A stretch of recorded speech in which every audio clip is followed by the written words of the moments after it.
Hello everyone, welcome back to the channel. Today's story is not just another update from the battlefield, it is a moment many believed would never arrive. A moment that reshapes history, redraws maps, and redefines power in Eastern Europe. The title of today's video says it all. A new chapter begins, Crimea fully retaken. For years, Crimea stood at the heart of one of the most intense geopolitical struggles of the 21st century. It was more than a peninsula. It was a symbol of ambition, of resistance, of unresolved conflict. And now, after years of war, sacrifice, strategy, and global tension, the impossible has finally happened. Crimea is back under Ukrainian control. This is not just the end of a battle. This is the beginning of a new chapter for Ukraine, for Russia, and for the entire world. Let's take you through how this moment unfolded, why it matters, and what comes next. To understand why Crimea's retaking is so significant, we must first go back in time. In 2014, Crimea was seized in a move that shocked the international community. It happened quickly, with minimal visible fighting, but the consequences were enormous. Borders that many believed were permanent were suddenly questioned. International law was tested. Sanctions followed. Diplomatic relations froze. And Crimea became a flashpoint that would shape the next decade of global politics. For Ukraine, Crimea was never forgotten. Even as fighting later erupted in eastern regions, the peninsula remained a silent wound, painful, unresolved, and deeply personal. For millions of Ukrainians, Crimea was not just land. It was home, history, identity. For Russia, Crimea became a strategic stronghold. It housed key naval assets, controlled access to the Black Sea, and served as a symbol of power projection. Fortifications were built. Bases expanded, defenses layered, the message was clear. Crimea was untouchable. For years, analysts said the same thing: Crimea cannot be retaken militarily. They were wrong. The turning point did not come overnight. It was the result of long-term pressure, patience, and adaptation. As the wider war evolved, Ukraine transformed its military approach. It invested heavily in intelligence, precision strikes, drone warfare, and asymmetric tactics. Rather than frontal assaults, Ukraine focused on weakening logistics, isolating supply lines, and slowly eroding control. Crimea, once heavily supplied and protected, began to feel distant from Russian mainland support. Bridges became vulnerabilities. Airfields became targets. Naval bases became exposed. One by one, the pillars holding Crimea under occupation began to crack. The Black Sea Fleet, once dominant, faced repeated setbacks. Ships were damaged or destroyed. Command centers were hit. Radar systems went offline. Suddenly, the illusion of invincibility was gone. At the same time, psychological pressure mounted. Russian forces stationed in Crimea found themselves increasingly isolated.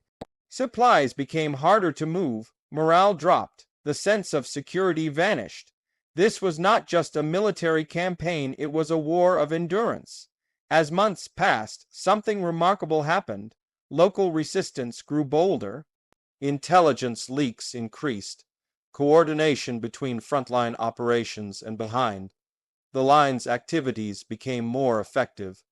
Ukraine was not just fighting toward Crimea, it was already operating within it.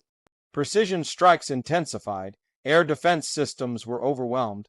Ammunition depots exploded. Runways were cratered. Each strike sent a clear message. Control was slipping. Then came the moment everyone had been watching for. The battlefield shifted rapidly. Russian command structures faltered. Communication broke down.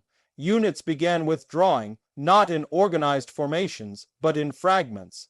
Some positions were abandoned entirely. Others collapsed under pressure. Ukraine advanced not recklessly, but decisively. What followed was not a single dramatic invasion, but a cascading collapse. And then it happened. The Ukrainian flag was raised. Crimea was retaken, The announcement sent shockwaves around the world. For Ukraine, it was a moment of profound emotion. Years of loss, displacement, and sacrifice had led to this point. Families separated since 2014 could finally hope for reunification. History, long frozen, was finally moving again. For Russia, it was a strategic and symbolic blow unlike any other. Crimea had been presented as permanent, non-negotiable, untouchable. Its loss shattered that narrative. It raised hard questions about leadership, military strategy, and the future direction of the country. For the international community, it marked a turning point. The retaking of Crimea challenged assumptions that borders, once changed by force, could never be restored. It reinforced the idea that persistence, support, and resilience can alter even the most entrenched conflicts. This was not just Ukraine's victory, it was a message to the world. But what does Crimea fully retaken actually mean on the ground? First, it means the restoration of administrative control. Ukrainian authorities moved quickly to secure infrastructure, ports, and communication networks. Law enforcement and stabilization units followed, focused on preventing chaos and protecting civilians. Second, it means reintegration, a complex, delicate process. Years under occupation left deep scars.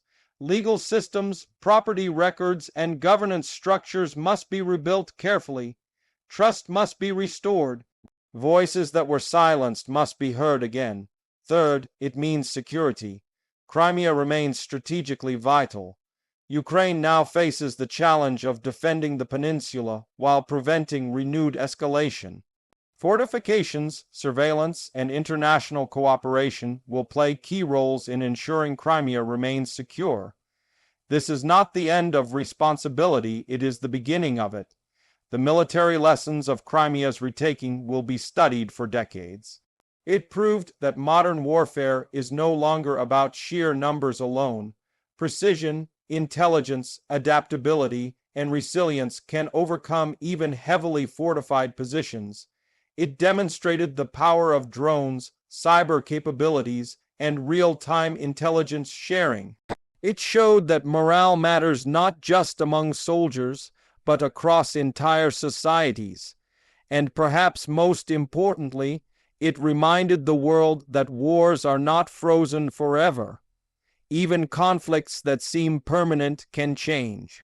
Politically, the consequences are enormous. Ukraine's position on the global stage has been dramatically strengthened. It now speaks not only as a victim of aggression, but as a nation that reclaimed its territory through determination and strategic excellence. Alliances that supported Ukraine see validation of their choices. Diplomatic leverage shifts. Security discussions across Europe take on new urgency. For Russia, the future becomes more uncertain. Internal debates intensify. Trust in military leadership erodes. The loss of Crimea forces a reckoning with reality and with limits that were previously denied. The geopolitical map has not just changed, it has been rewritten. But beyond politics and military strategy, there is the human story. For Crimean families forced to leave years ago, hope returns. For those who stayed, often in silence and fear, a new chapter opens.